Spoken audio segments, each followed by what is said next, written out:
lo que quiere decir que este país en un periodo de un lustro ha perdido 1/3 parte de su producción total. O sea, es grave decir esto, ¿no? Pero eso nos da un poquito la magnitud de estas circunstancias.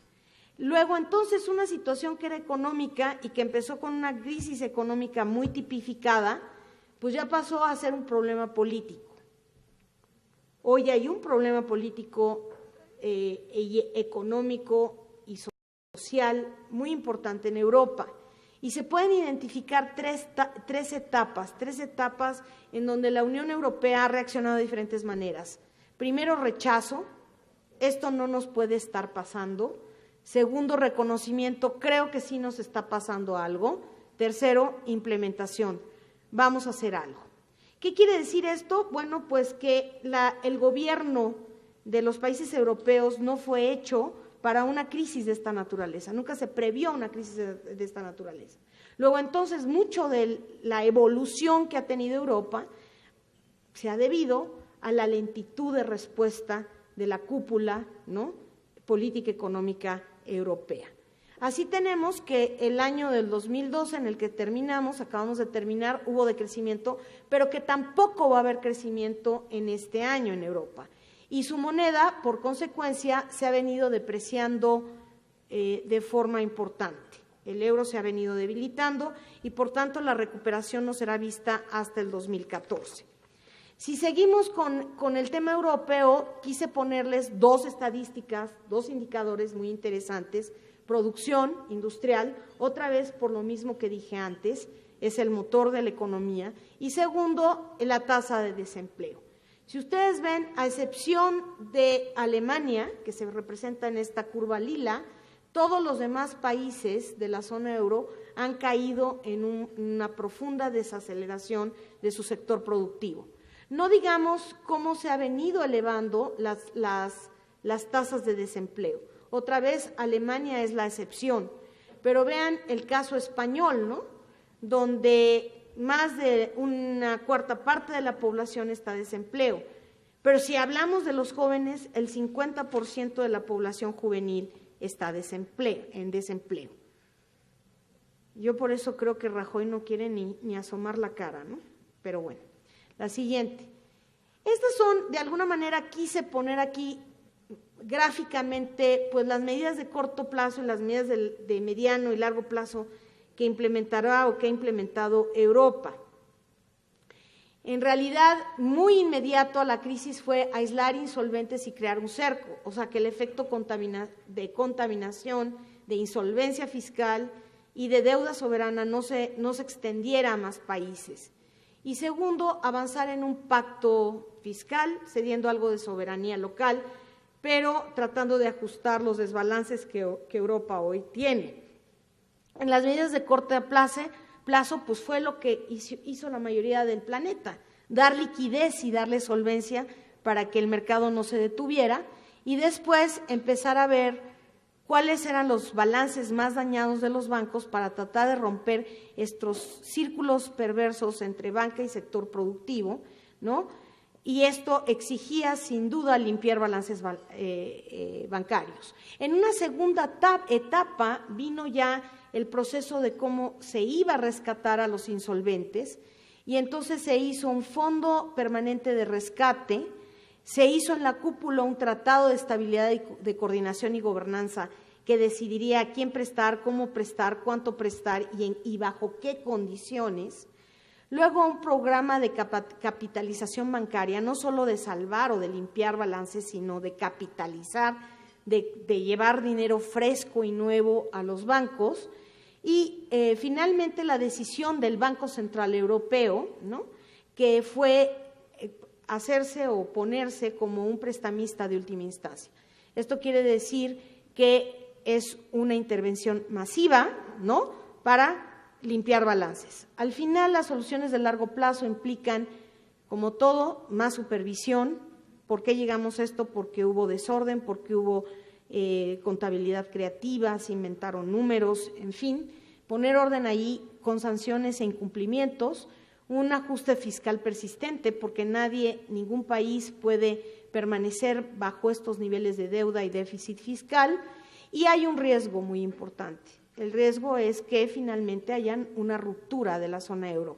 Mucho de la decisión está ahora en el Bundestag, yo digo, ni siquiera en Merkel, sino en todo el Congreso alemán, que es el que lleva la mayor carga del rescate en este momento. Europa, entonces, ha hecho decisiones de política económica. En estos momentos la supervisión bancaria avanza, se ha rescatado ya por tercera vez a Grecia, y les puse aquí unos números para que vean lo desolado de esta situación. La deuda aproximada que se quiere este año es del 190% del PIB, para bajar en 2020 a 124% del PIB. Cuando alguien dice cuáles son los indicadores de sanidad de una economía, es que la deuda no esté más arriba del 5% del PIB. Entonces, pues imagínense esto qué significa, ¿no? La siguiente, por favor. Luego, entonces, Europa está en un proceso de austeridad con flexibilización, es decir, cómo consolidar fiscalmente y ser austeros cuando tenemos que crecer. Sin duda, esto nos lleva a un tema de integración bancaria, de mayor productividad y de competitividad. ¿Cuál es el pronóstico? No lo sé, se los dejo a ustedes. Hay muchas salidas. Una, extinción del euro, vamos a hacernos más chiquitos, 3 o 4 países en euro, vamos a aprender de este proceso, vamos a hacer un gobierno de Europa bien complementado y luego volvemos. La salida de Grecia, pero la salida de Grecia no sería única, vendrían otros países como España, tal vez Italia, que ya nos remonta a la tercera economía, ¿no?, de la zona euro, factura múltiple que se dividiera entre Norte y Sur Europa, o se mantienen juntos pero con condiciones de austeridad muy fuerte y con un gran malestar social. En respecto a Estados Unidos, pues tenemos una visión ambivalente. Hay muy buenas noticias, hay otras que no lo son tanto. Las buenas noticias vienen por el lado de que donde se estropeó la economía, que fue en el mercado hipotecario, en el tema de residencias y de construcción, pues vemos que los precios han venido subiendo y que la construcción de nuevas casas también, que el crédito está apoyando este movimiento y que por lo tanto, bueno, pues sí, 13 tendrá un crecimiento moderado, igual que 12, pero que en el 14 ya veremos un crecimiento más rápido. Una buena noticia, la mejor que tuvo Estados Unidos en los últimos momentos, fue que la tasa de desempleo llegó a su nivel más bajo en noviembre del año pasado, 7.8. O sea, cuando estuvo peor la crisis en 2010, el indicador era del 10% y era histórico. Las malas noticias, bueno, pues es que todavía el consumidor no se ha dedicado a gastar. El consumidor está muy cauteloso, no se quiere endeudar, quiere pagar viejas deudas y la verdad, por el lado de la moneda, el dólar se ha venido fortaleciendo, lo que le ha restado competitividad en cuanto a sus exportaciones. El abismo fiscal, ya lo comenté, aún quedan asuntos por resolver que serán importantes en la definición económica de este país y del mundo. Así tenemos, ustedes tienen aquí la gráfica del crecimiento económico de Estados Unidos, parece que es una W1, y esperamos que aquí ya tengamos la V de la victoria, donde en 2014 efectivamente la economía empiece a despegar más. Estos eran los escenarios con el abismo fiscal. Esta parte la hemos superado, lo que no quiere decir, están pendientes estas dos. Si no se llega a un acuerdo pleno, la economía lo resentirá porque habrá mucho más gasto, mucha más reducción del gasto del previsto, y si se llega a un acuerdo moderado de sí gasto, sí reducción en gasto, pero un poco más de endeudamiento y un monitoreo o una flexibilización más a largo plazo, pues entonces tendremos ese crecimiento moderado del que hablamos. ¿Qué es lo que Estados Unidos definió en la elección? Pues lo que Estados Unidos definió en la elección es que van a seguir los programas sociales, los de infraestructura y los de independencia energética, que ambos momentos de la presidencia Obama se han declarado a favor de esto, ¿no? de depender menos del gas y del petróleo a nivel mundial. La Reserva Federal mantendrá su filosofía de alentar el crecimiento. Las tasas de interés están muy abatidas en Estados Unidos, casi de cero en la de referencia, y la idea es ganar empleos, crear 10 millones casi en el segundo periodo presidencial. ¿Cuál es el escenario base? Es que efectivamente lleguen a un acuerdo presupuestal. Si nos vamos, por favor, a la siguiente, esto habla de China. China en este momento lo que ha hecho, desde el 2011 a la fecha, es crear estímulos a su economía. Y lo ha hecho a través de recortes de tasas de interés, a través de aumento del crédito y a través de aumentos de proyectos de infraestructura. Pero China tiene problemas en su sistema financiero, trae la burbuja inmobiliaria y tiene una elevada deuda interna. Y además está en medio de un cambio de modelo, un cambio de un modelo tradicional de exportaciones a uno más de innovación. Esto significa que China va a tener crecimientos, como les decía, más moderados en el futuro. Ya no estos crecimientos exóticos que tenía de arriba del 10%, o sea, de un promedio de 9 pasaremos a 7,5. Además, China está cambiando administración, está como nosotros, en un proceso de espera y observa a ver qué es lo que sucede, qué es lo que la nueva administración va a traer consigo.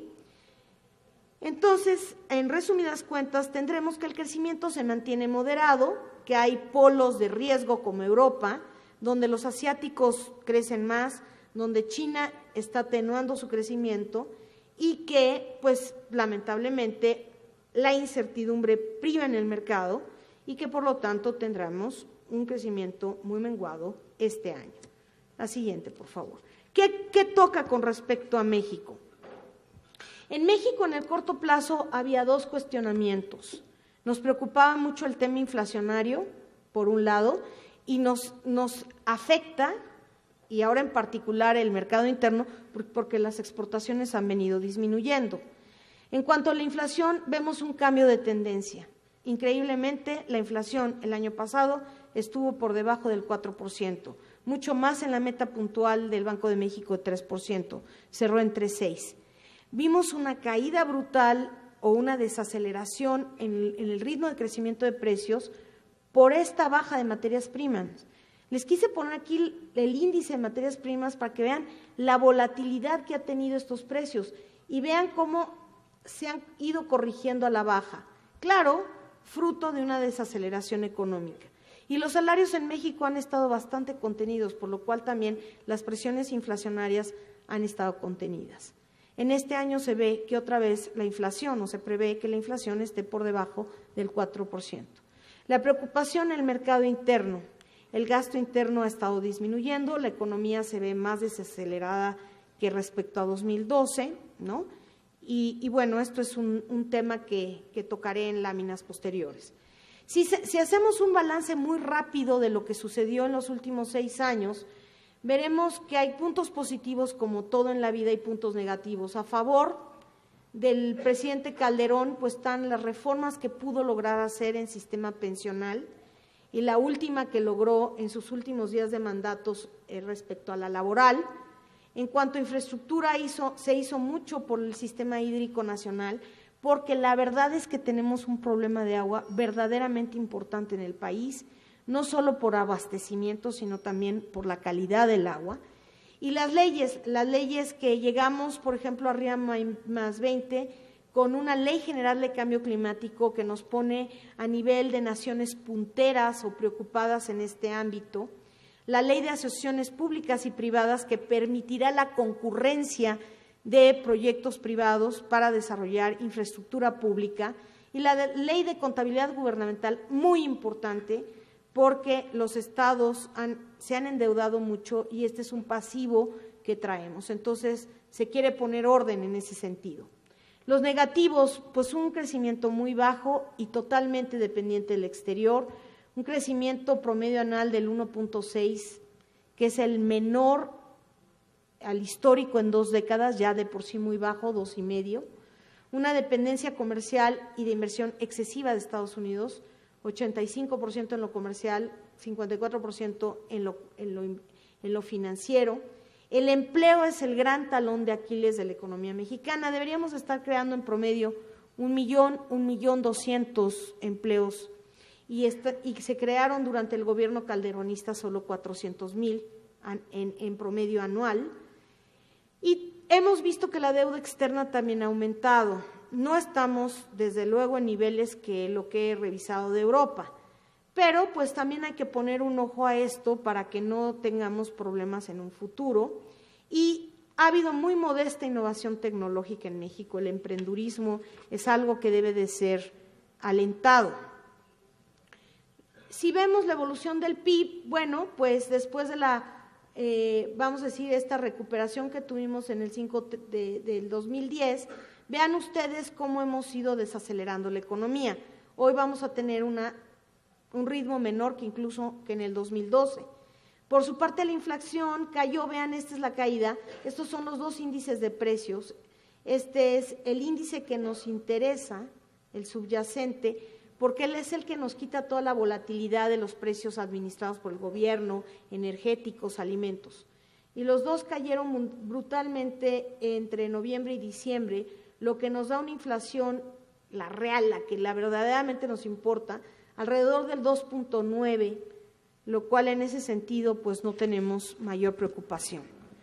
La proyección del sector por sector, no particularizo en el sector turismo porque tendrán una plática específica de esto, solo a nivel global quiero decirles que el sector terciario, ¿no?, es el que va, vamos a decir, el que va a crecer más, pero desacelerado. Específicamente en el servicio de alojamiento temporal y de preparación de alimentos y bebidas, como así lo pone el INEGI, lo clasifica, tendremos una desaceleración importante. La primera mitad del 2013 será a la baja y con una recuperación hacia el segundo semestre. Tenemos entonces que, en resumidas cuentas, hemos tenido un pobre